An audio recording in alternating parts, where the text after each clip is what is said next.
the New Jerusalem City, ang bag-ong sudad sa Jerusalem. Now, kung na kay dream house, unsa may description sa mong dream house? I know, some of us, mostly sa itong mga youth, namoy dream house. 10 years or 20 years from now, unsa kay porma dagway sa imuhang pangandoy nga balay.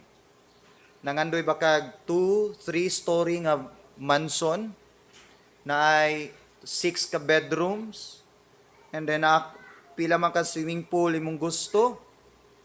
Pila ba, unsa ba kadlapad imong gate? Unsa kadako inyong pultahan? Unsa may inyong flooring? Unsa imong kisame? Nakay pangandoy nga dream house. And you know, sa study, ang pinakamahal nga mansion sa kalibutan, kabalo mo, naa siya karon sa United Kingdom, ang palace mismo sa United Kingdom. Estimate iyang gasto, niabot siya og $6.7 billion. Imagine mo na nga klase sa mansion, $6 billion. Nasa 775 bedrooms. Each room na swimming pool. Nasa doctor surgery, na clinic mismo ang mansion. Daily ang operation. Nansay 92 ka mga offices sa mga office works, 78 ka bathrooms, ug napay mga secret nga mga room sulod sa mansion. 6.7 billion, murag di ko kato galos ani nga budget. Bisag 0.7 lang siguro, no, billion, dako na kayo na. And you know what? Ang Bible nagsaad na tug mansion sa langit. Ang imong dream house, kung dili mahimong reality sa yuta, one day sa eternity, madayon ang ato ang dream house. Gitawag ni siya sa Hebrews 12:22 palihog. But you have come to Mount Zion and to the city of the living God, the heavenly Jerusalem. So gitawag siya city of the living God, ang New Jerusalem City. Isa siya ka syudad nga mismo ang Dios mo'y naghari, ang Dios mo'y nagbuhat. Gitawag siya heavenly Jerusalem. Now, pag naog ni Christ, ang mga Israelite yang gipili nga katawhan sa yuta. Og naa sila gitawag og Jerusalem City sa Israel. Gani ang Jerusalem karon, bisag karaan na kanya siya, ginabalik-balikan sa tao didto. Wala na siya gina-renovate. Kay para sa tao, precious kayo ang mga karaang bato, karaan nga dalan, karaan nga mga kahoy, material, ilang i-flashback ang ilang memory pabalik sa mga old prophets ngadto kang Christ ug sa mga apostles. Ang karaan nga Jerusalem nasa Israel ug napuno ni sa mga dautan nga mga katawhan, makasasala, gigobiernohan ang maong sudad sa tawhanon lang nga pamalaod. Pero ang New Jerusalem City sa langit, usa ka perfect nga place. Perfect ang government. Perfect ang katawhan. And si Christ sa John 14:2, gitawag niya nig mansion. Ingon si Christ, "In my Father's house are many mansions." So sa lugar sa iyang amahan, dili lang isa ka mansion. Many mansions, dili houses, dili rooms, mansion. Sa syudad sa Jerusalem, sa langit puhon, gi-compose ni sa daghan kaayong mga mansion. And sa Hebrews 11:9-10, kabalo mo kinsay engineer ani nga building, ani nga city, ang structure, unsa nga klase nga design, no, sa atong modern design naman tay mga gitawag og mga foreign design, atong mga furnitures dinhi nay gikan design sa China, design sa Europe, design sa American nga mga designs. Pero wa ba mo na curious kinsay engineer ug architect sa New Jerusalem City? Hebrews 11:9-10. By faith, he dwelt in the land of promise in a foreign country. This referred to Abraham sa Old Testament. Dwelling in tents. Nagpuyo lang sila sa tent, balay nga temporary. Tent means temporary nga balay. With Isaac and Jacob, and the heirs with him of the same promise. Verse 10. For he waited for the city which has foundations, whose builder and maker is God. So ang engineer o ang architect sa atong syudad sa langit mismo ang Dios. Amen. Dili ni idea sa tao, muna pag-ingon ni Christ, I will make all things new. Pag-ingon niya, all things new, ang heaven, ang New Jerusalem, surprising gid kay siya. Usa siya kabutang nga sukad, wala gid siya comparison sa yuta. Wa gid kay design nga makita nimo nga nas yuta nga naa gisundog sa langit. All things new. Tanan ang design, unique ug special. Muna yung si Christ, I'll go to my Father to prepare a place for you. Ingon siya, kung mahuman ako prepare sa place, mubalik ko. Kwaon ta mo. Hangtod karon nagsige pag-construct si Christ. Kung atong tinambanon og sabot. Ingon man siya, kung mahuman na siya, munaog siya og kwaon ta. Imagine nyo pila ka years gitukod ni Christ ang city, unsa ka precious na nga city. Kinsa may gisaaran ni Christ ani nga syudad. Okay, tan-aw na to. Tanan ba makasulod ani nga city? Okay. First of all, gi-promise ni nga city sa iyahang bride. Si Christ ang groomsman or ang groom, ang church ang bride. Ang iglesia ni Jesus Christ ang iyahang pakaslan mo'y papuy-on niya sa bag-ong syudad sa Jerusalem. Dili tanang Kristohanon bride ni Christ, kundili katulang particular nga member sa iyahang body ug scripturally na baptized. Now tanaw na tong scripture, Ephesians 5:24. Ephesians 5:24. Therefore, just as the church is subject to Christ, so let the wives be to their own husbands in everything. Na dinhi ang comparison or ang pag-illustrate ni Christ sa wife o husband o ang church o si Christ. 25.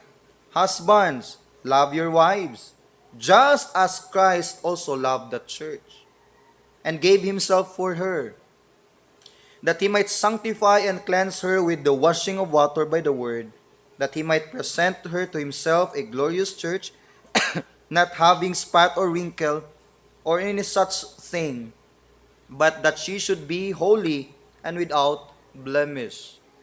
Ingon si Christ, husband, love your wife. Sama nga si Christ, gilove niya ang church. Gi-compare din ni ang church nga usa ka wife o ang husband mao si Jesus Christ. Ingon si Christ, ampingi ang church nga mahimo ni siyang glorious, nga inigbalik sa pamanhon o si Christ man ang husband, ang groom. Inig second coming ni Christ, didto niya tagbuon ang iyahang bride, ang church. Ang tanang church members, ingon si Christ, ampingi nga ang bride walay wrinkle, without blemish, holy. It talks about spiritual purity. Ang church nga wala na nagbarog sa teachings ni Christ, gitawag ni siya spiritual fornication. Spiritual fornication. Literally, ang fornication, pakikilawas, nga dili paminyo. Ang church makakumit ana kay custom sa Jew nga once kaslunon na ang duha ka Jewish, babae ug ang lalaki, dapat birhen gud siya. Ilan ang kultura. Dapat inigminyo nila, birhen silang duha. Ingon si Christ, inignaog niya, tagbuon niya iyang bride, ang church. Dapat ang church, birhen. It means, wala nasagulan og wrong teaching ang church. Kay once masagulan og wrong teaching ang church, diha na mawala ang purity sa church. Muna dapat ingon siya that he might, 27, he might, he might present her to himself a glorious church, not having spot or wrinkle. Dapat inigbalik ni Christ, gwapa gyud iyang bride, perfect gyud iyang bride, inani siya ka stricto. Another verse atong tan-awon, 2 Corinthians 11:2. For I am jealous, ingon si Paul, I am jealous for you with a godly jealousy. Kinsa maning you? Ang church sa Corinthian. Unsa ning church? Ang church dili invisible, dili universal. Ang church isa ka local, visible. Makita na specific place, na katawhan. Ingon si Paul, I am jealous for you with a godly jealousy. Ang you din ang church. Ang church gisgutang Paul. For I have betrothed you to one husband. Betrothed means engage. Ingon si Pablo, gi-engage na tamo sa isa ka pamanhunon. Insya, that I may present you a chaste virgin to Christ. It means doctrinally sound. Ingon si Paul, i-maintain ang inyong doctrines, ang teaching. Kay gi-engage na tamo sa isa ka pamanhunon. Aron magpabilin ang inyong purity, nag-abot na ni Christ. Hinumdumos Galatians 1, pagkaibalong Pablo nga ang church sa Galatia nag-adapt og laing teaching sa salvation. Grabe si Paul, wa pa ko kasukad kadungog og preacher miingon ani, ingon siya, "Oh, thou foolish Galatian."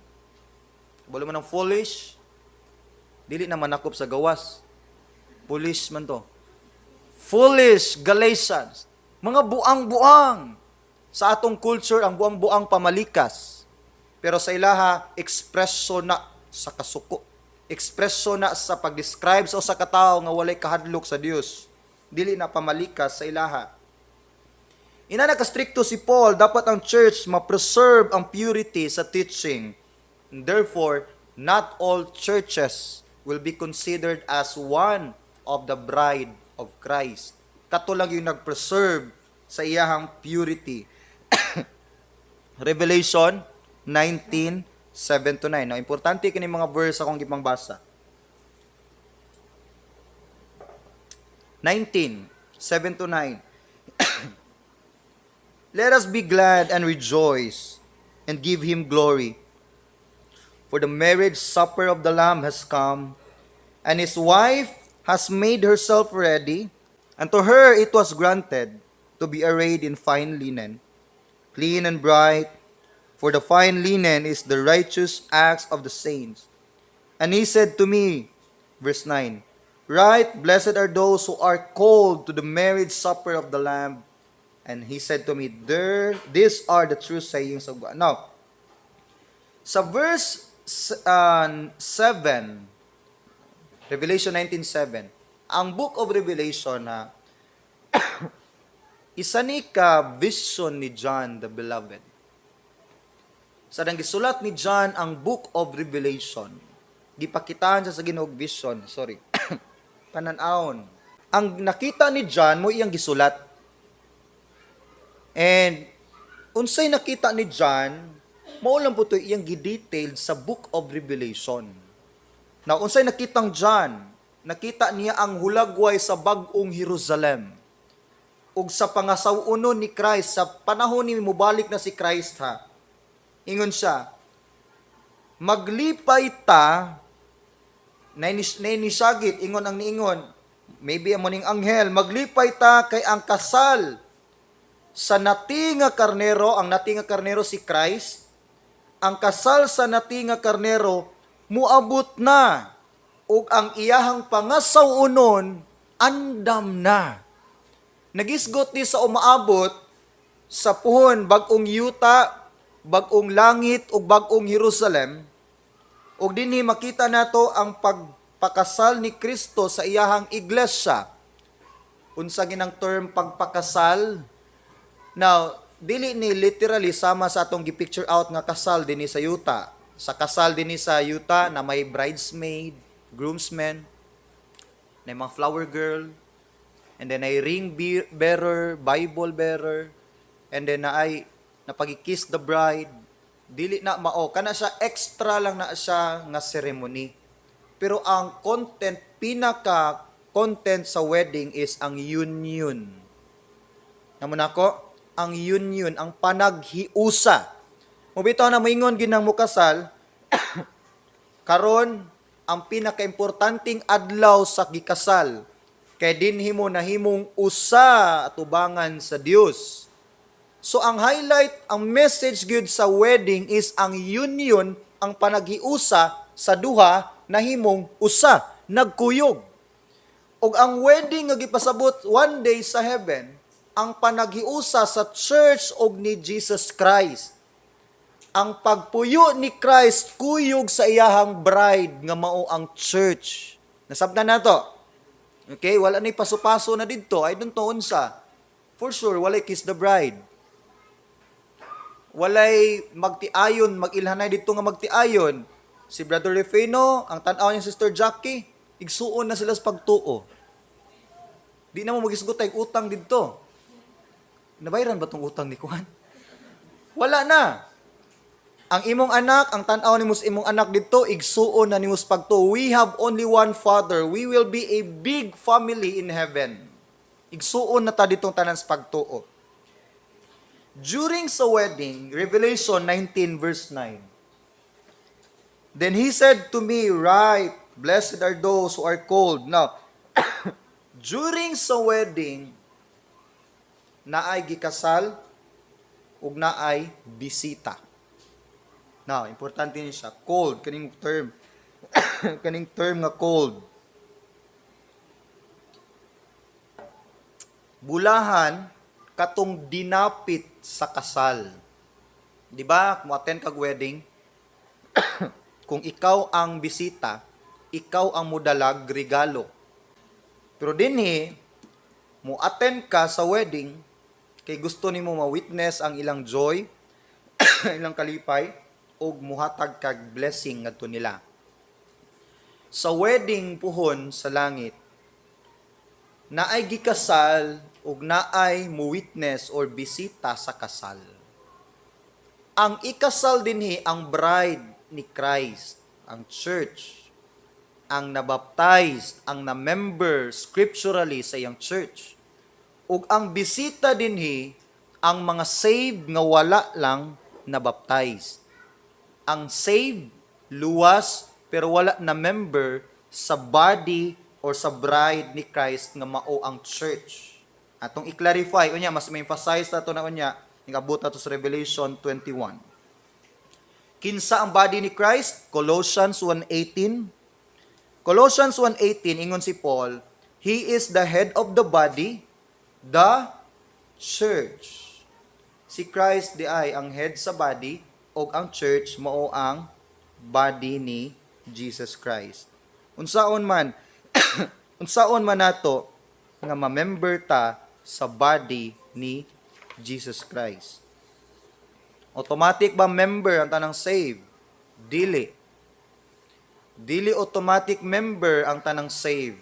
Galatians 3:26 to 28. Tanawang gingon Apostol Paul. For you are all sons of God through faith in Christ Jesus. For as many of you as were baptized into Christ have put on Christ. Notice 27 pa lang, kinsa ninyo ang nabautismuhan diha kang Kristo, nasuluuban kang Kristo, ni Kristo, 28. Ang result, kay nabaptize naman, church man ni sa Galatia. Isa sa problem sa Galatian church na ay division sa mga Jew ug mga Greek. Mix man ni ang church sa Galatia na Kristohanon nga Jew, na Kristohanon nga mga Grecians. Ang problema kay naman ginihidwaan ning duha ang mga Hudyo o kining mga Greek, dili gini magkasinabot pero naghiusa sila sa usa ka church, local nga church sa Galatia. Pagkabalong Paul nga nay away-away na hitabo, ingon sa Pablo, tanang nabautismuhan kang Kristo, usa na ta diha. Tanawang verse 28. There is neither Jew nor Greek, neither slave nor free, there's neither male nor female, for you are all one in Christ Jesus. So once scripturally nabaptized ka diha kang Kristo sa tubig sa pagpabautismo, nahimo na tang isa ni Christ. So ang baptism mo ni ang pagpahiusa na to kang Kristo sa iyang body. Nasabtan na to. Ang baptism mo ni ang pagpa-unite nimo ni Christ, pagkahiusa nimo diha kang Kristo mo nang wa na bitay black, white, wa na slave, wa na master, basta kay nabaptize kang Kristo, part kas iyang body unsa may imuhang status. Another verse atong tan-awon, Acts 2:41. Sa dihang sa Day of Pentecost, nagwali si Pedro in behalf sa 12 apostles, si Peter ang spokesperson. Nagwali siya gospel, repentance, daghan ang midawat sa Ginoo, 3,000 men ang midawat sa Ginoo, tanawa dinhi ang process. Acts 2:41, then those who gladly receive his word were baptized. Notice, duha, ang midawat sa pulong ni Pedro o diha sila gibaptize.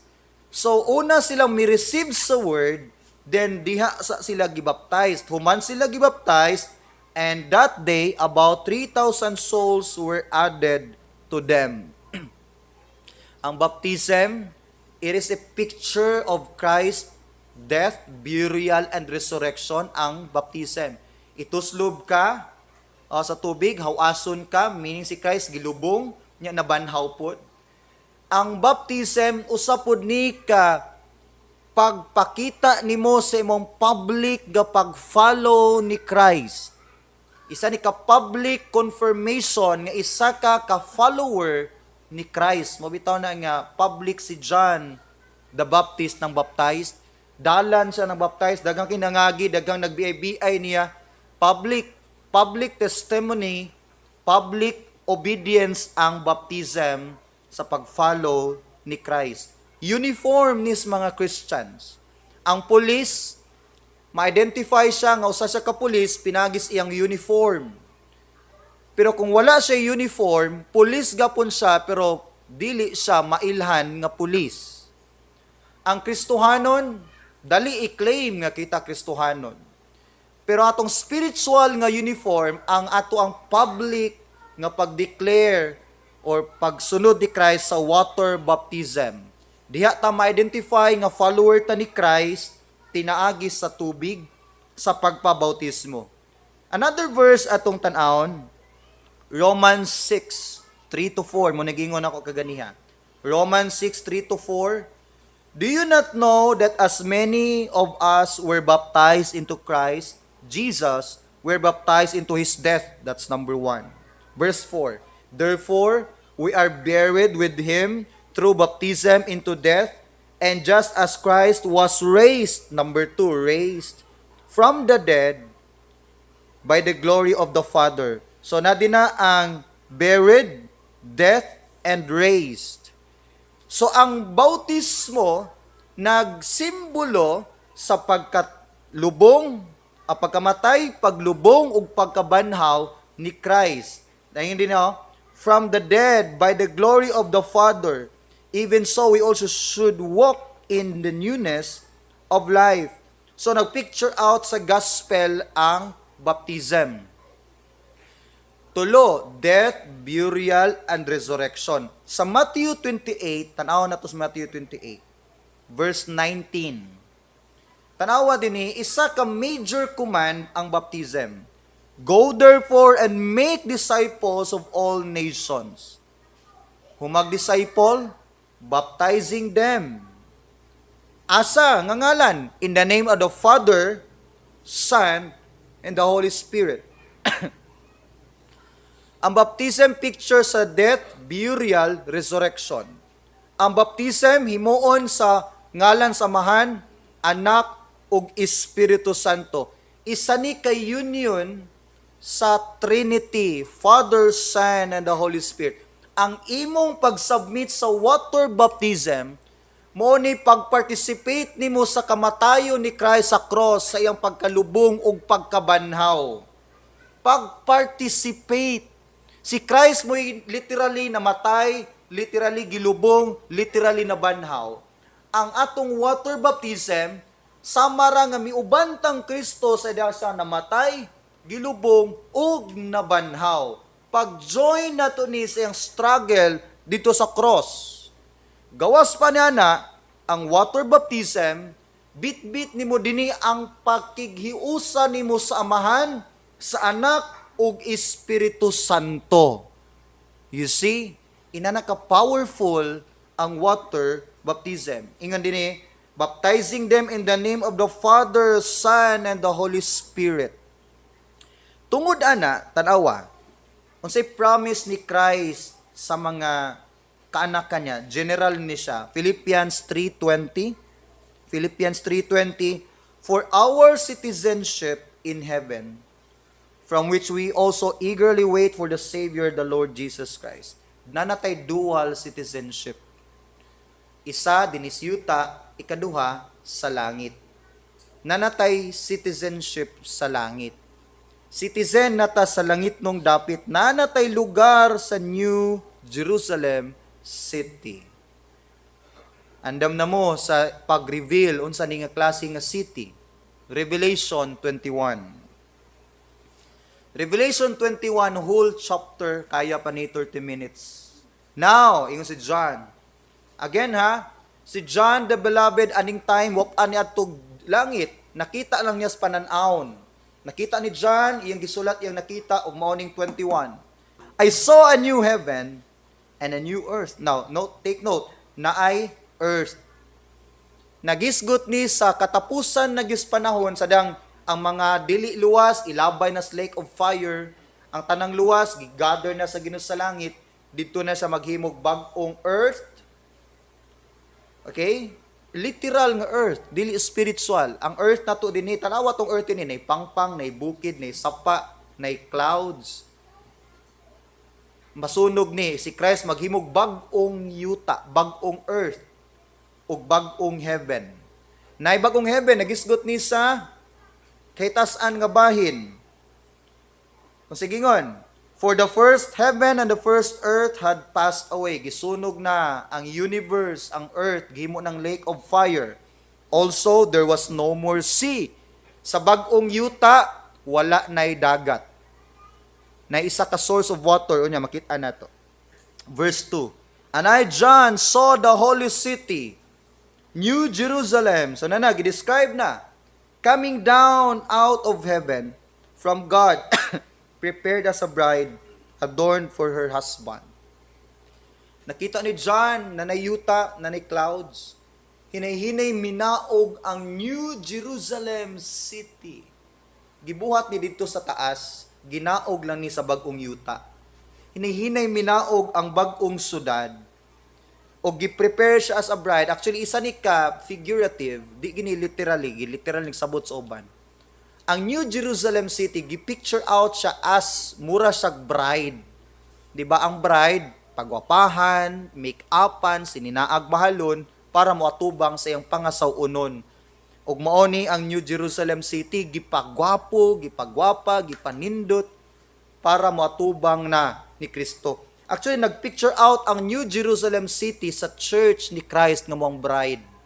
Kuatog yung sabton tanan, ang New Jerusalem City para ni puy-anan sa bride ni Jesus Christ. 3 verse 3. And I heard a loud voice from heaven saying, behold, the tabernacle of God is with men. Tabernacle means temporary place of worship. Sa Old Testament, ang ilahang templo ay lang ginasimbahan, makigstorya ang Diyos kanila, pinagis tabernacle. Ang tabernacle, isa ni ka-tent nga style sa tigumanan. And sa Old Testament, gitawag yun sa Ginoo nga ang tabernacle, isa ni kadapit nga usa ni katrono sa Dios sa yuta ang tabernacle dito sa most holy place. So again, ang tabernacle, trono ni sa Dios dinhi sa yuta. Sa new heaven, ingon si John, behold, the tabernacle of God is with men. Nagisgot ni temple. Ang New Jerusalem di ay mao ni tabernakulo sa Ginoo. Dinhi mo puyo ang Ginoo uban sa iyang katawhan with men. Okay? And he dwell with them, and they shall be his people. God himself will be with them and be their God. Verse 4. And God will wipe away every tear from their eyes. There shall be no more death, nor sorrow, nor crying. There shall be no more pain, for the former things have passed away. So sa New Jerusalem, makita na to dinhi nga wala nay paghilak, dili na kamasakitan, dili na ka-offend, wala nay samad, wala nay pangus, wala na tanan. Tanan kalipay, satisfaction, joy. Okay? Kay ang daang butang nangawala na. Verse 5. Take note ha, sa verse 4, ingon si Christ, ang daang butang nangawala na, dili lang ang earth, even ang imong old nga huna-huna, ang imong hugaw nga huna-huna, hugaw nga mga habit, tanan sa langit bag-o gyud. Tanawa, verse 5. Then he who sat on the throne said, behold, I make all things new. So tanang makit-an nimo sa langit pohon, wala gi comparison dinhi sa yuta. Ang ilahang abog didto, ambot ko nabay abog didto. Dili para sa atong abog diri. Ang ilahang mga furniture design, wala sukad na hunaw-naan sa tao dinhi sa yuta. Tanan didto ma-amaze gyud ka. Bag-o gyud siya tanan nga design. Wala nimo na expect sukad. Okay? Now, sa verse 8, proceed ko sa verse 8. The same chapter, gipakita po din ni Christ nga outside sa bag-ong yuta, sa laing pika sa, naapo din ang lake of fire. But the cowardly, unbelieving, abominable, murderers, sexually immoral, sorcerers, idolaters, and all liars shall have their part in the lake which burns with fire and brimstone, which is the second death. So na dining bag-ong kalibutan, na flat magyapon, na bag-ong Jerusalem sa tunga, mo ni description sa New Jerusalem. Bag-ong earth form, bag-ong kalibutan, flat. Okay? Nasabtan niyo. Lingin dya, pero flat man na itong yuta, di ba? Tunga-tunga sa yuta, na adyang New Jerusalem City. I-describe na ko niya, unsay purmani nga city. Tunga-tunga. Gawa sa New Jerusalem City na ay mga nations. Na ay mga nasod, na ay kings. Na ay mga tao nga nagpuyo outside sa Jerusalem, na po'y mga tao nagpuyo sulud sa Jerusalem. Tanawa. Morning bagong earth. Sa pikas bahin po, dinipod sa gawas, na dini ang lake of fire. Ang lake of fire, dili siya connected sa new heaven. Separate gid siya nga lugar. Gitawag siya sa Revelation og outside. O dinhi gitawag siya, gidescribe dinhi, second death, kalayo nga nagdilaab. Dinhi gibutang pod ang tanang kalag nga wala kahinulsol sa ilang sala.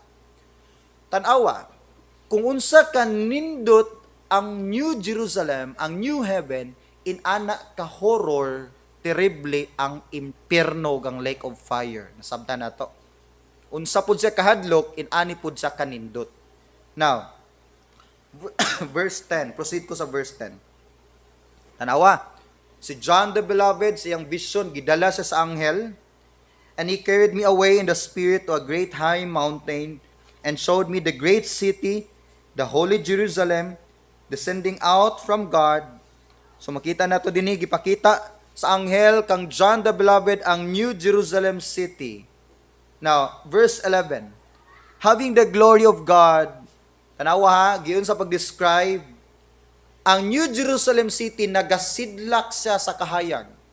O ang hayag niya dili natural, kundi ang himaya sa Dios mo'y nagahatag niyag kahayag. Unsa man ang himaya sa Dios? Hinumdum mong John the Beloved. Pagkita niyang Christ, wa sa katanaw direkta sa naong sa ganun, nihapa sa tungkol kay hayag kayo ang naong ni Christ. Hayag kayo. Nihapa siya. Hayag kayo. Muna siya ang glory of God. Muna siya ang kahayag sa himaya sa Dios. So ang New Jerusalem City, nagagilak-gilak siya sa kahayag. O ang hayag niya, ang himaya ni sa Dios. Tanawa. Her light was like a most precious stone, like jasper stone, clear as crystal. Kita na mo jasper. Nga nun, kita na kog ngan jasper. Pero although mga earthly name ni sila, kaning jasper, kanang crystal, pero lahi sa atong jasper din eh.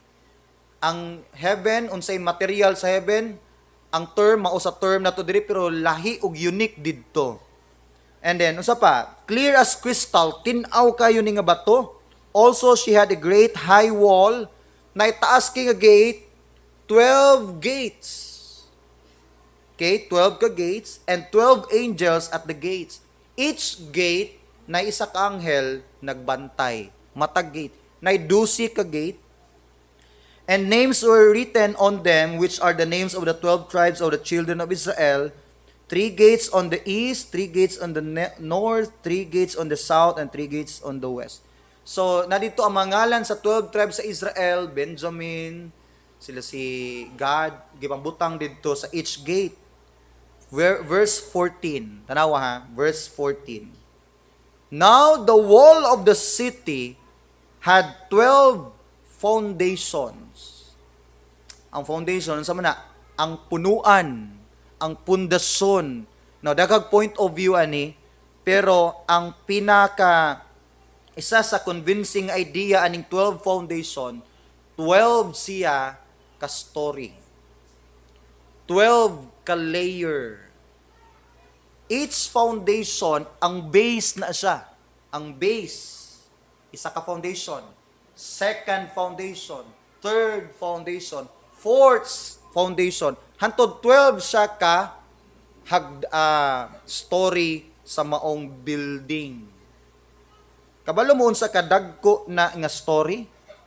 Unsa kalapad ang city? Okay? 15. And he who talked with me had a gold reed to measure the city gates. And it was, verse 16, the city is laid out as a square. So, ang entire New Jerusalem city, square gid siya. Parehag size tanan. Dili rectangle, square ang porma niya. Isa pa. Its length is as great as its breadth, and he measured the city with the reed, 12,000 furlongs. Abi ang 12,000 furlongs, akong gi-equate na siya sa kilometers. Ang 12,000 furlongs in kilometer, nabot siya og 2,414 kilometers. 2,414 kilometers. Perting dakuan na, square na siya. Each square, 2,414, ang pikas 2,000. Sa miles, ano niya? 1,500 miles. Inana kadako ang city. I don't know kung ang Cebu City, Kulangon.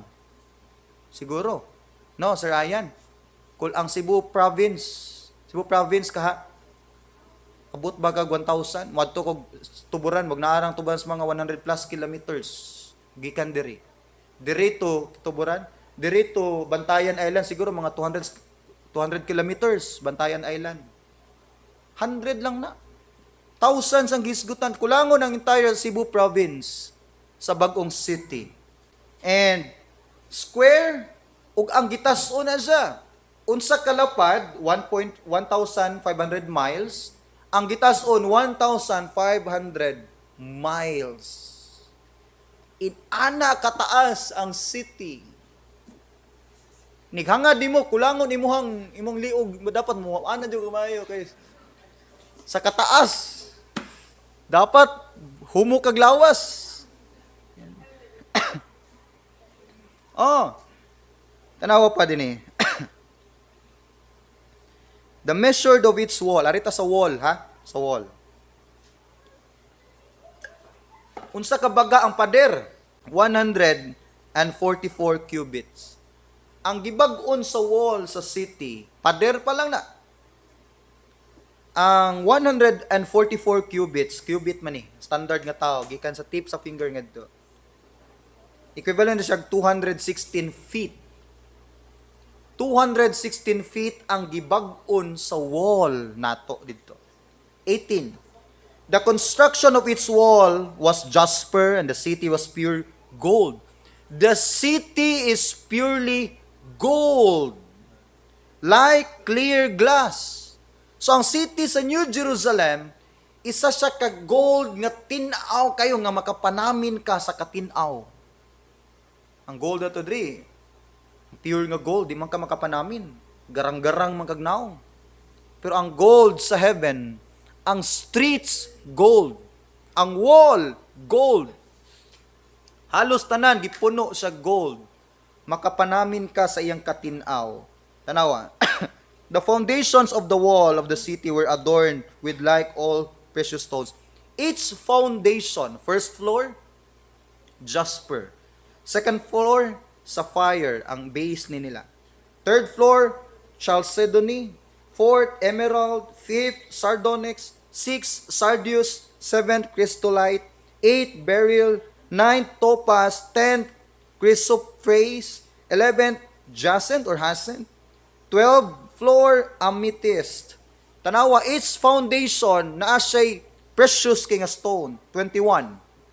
The 12 gates were 12 pearls. So, ang each gate na perlas, pure nga perlas.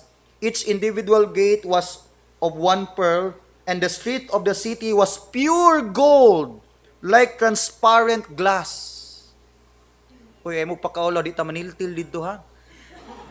Mutana yung ginoo. Asa mo ka nga membro? Nganong naniltil mo diha? Gold. Intawon imong bungbong, adtos imong kwarto, sa imong balay, sa imong mansion. Gold, magihapon to. Wala may mamalitay dito, gold. 22. But I saw no temple in it, for the Lord God Almighty and the Lamb are its temple. Tanawa. The city had no need of sun. Wa na'y adlaw dito. Or moon to shine in it. For the glory of God illuminated it. The Lamb is its light. Wa tay adlaw. Munang walay gabii dito o buntag. Tanan dito, hayag yun. Di naman tabati og kapoy dito. Anay tulganay dito. Di pa tabati og kapoy. Perfect tanan dito. Walay stress. Ang maghatag na itong kahayag, ang glory na sa Diyos. Ang himaya sa Diyos ang muhatag og kahayag. 24. And the nations, now notice, 9 nation. When kag nation, this is outside na sa city. Di man pwede ang city na nation. Kita di mo city nga na nation. Outside sa city, 9 nations. Muni sila ang mga saved nga dili members sa church. Of those who are saved, kinsa? Ang saved, shall walk in its light, and the kings of the earth, na kings. So naagya po yung mga gingharian, kingdoms, outside sa New Jerusalem City, na ay kingdom. Na ay mga tao, na ay king nga murul gihapon. Pero perfect na ang ilang government din. Wala na away-away. Bring their glory and honor into it. Its gates shall not be shut all by day. Ang New Jerusalem City na ay 12 ka gates, abli na siya, waagay pagsirado. Tanan, pasabot ani, ang nation nga naa outside sa city, makasulod gawas sa Jerusalem. Pwede nimo i-tour imong mga friend dito. Moni among city. Okay? Awa. And they shall bring the glory and honor to the nation, but there shall be no means enter it anything that defiles or causes abomination or lie, but only those who are written in the Lamb's book of life. Now, tanawa sa verse 1. Revelation 22. Another description. Revelation 22:1. And he showed me a pure river of water of life, clear as crystal, proceeding from the throne of God and to the Lamb. Walay dagat sa new earth, na isa ka river lang. Gikan sa trono ni Christ o sa Dios, miagas ang river padulong didto. Isa lang gid ang river sa earth dinhi. Wala na ubang sapa, isa lang. Tinaw kay siya, nagsimbolo sa life nga si Christ atong water. Verse 2. In the middle of the street, on either side of the river, was tree of life. Kilid o kilid sa sapa o sa kilid sa dalan na ay tree of life, which bore 12 fruits, each tree yielding its fruit every month. Every month, lain-lain ihang bunga. Tree of life nga naa say 12 ka klaseng bunga. Each month, every month, lain-lain iyang ibunga. Pero 12 ka klase. Imagine mo na. And the leaves, now, nay dahon. The leaves of the tree were for the healing of the nations. Word healing, it means, it doesn't mean masakit. It means nga, tanan diri is gi-govern siya sa healing. It means wa gi sakit makasulod. Okay? Manotice ninyo, ang fruit naa sulod siya sa street sa city. Ang leaves para sa mga nations. Probably ang leaves para sa mga outside sa city. Ang nation na ma-outside sa city. Ang fruit basin para sa mga naa sa sulod sa city. Imagine mo, i-ready atong video, patanawon tamog video, gamay nga glance sa New Jerusalem City. Butayg sound, Andrea Palihog.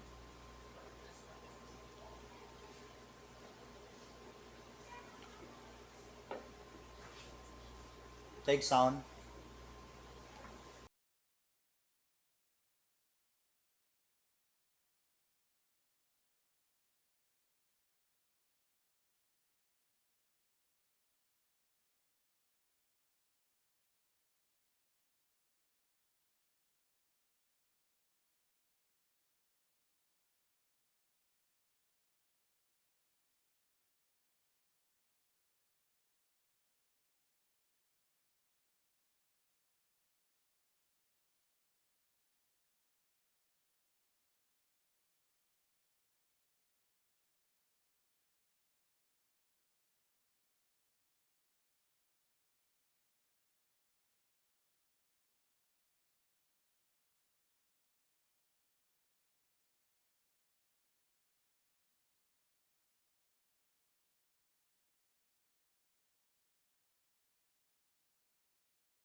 Gidescribe nila ang New Jerusalem. Hinumdumingon si Christ, I will make all things new.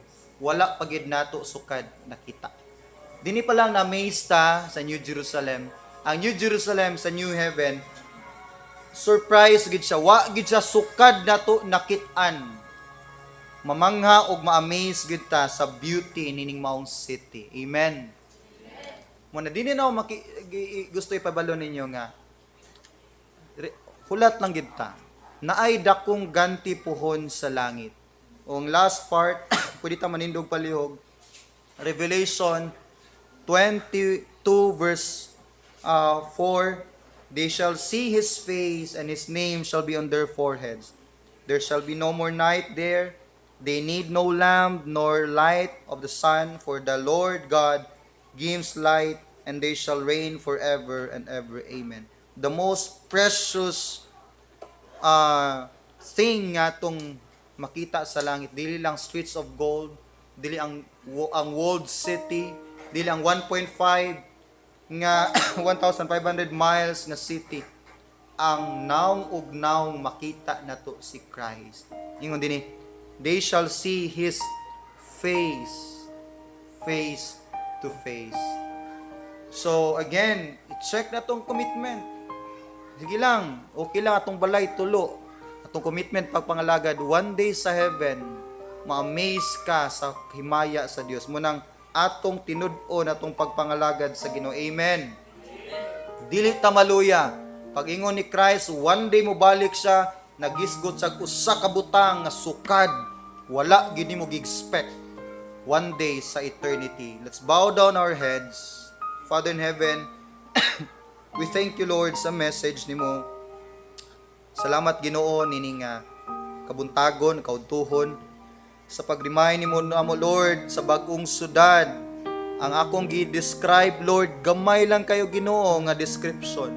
One day, ang full, complete description, Lord, sa New Jerusalem, puhon na diha sa langit. Ginoo, dasigami, nga Lord, dili mi maluya sa pagpangalagad. Among i-look forward nga tanan, Ginoo, na ikatumbas puhon diha sa langit.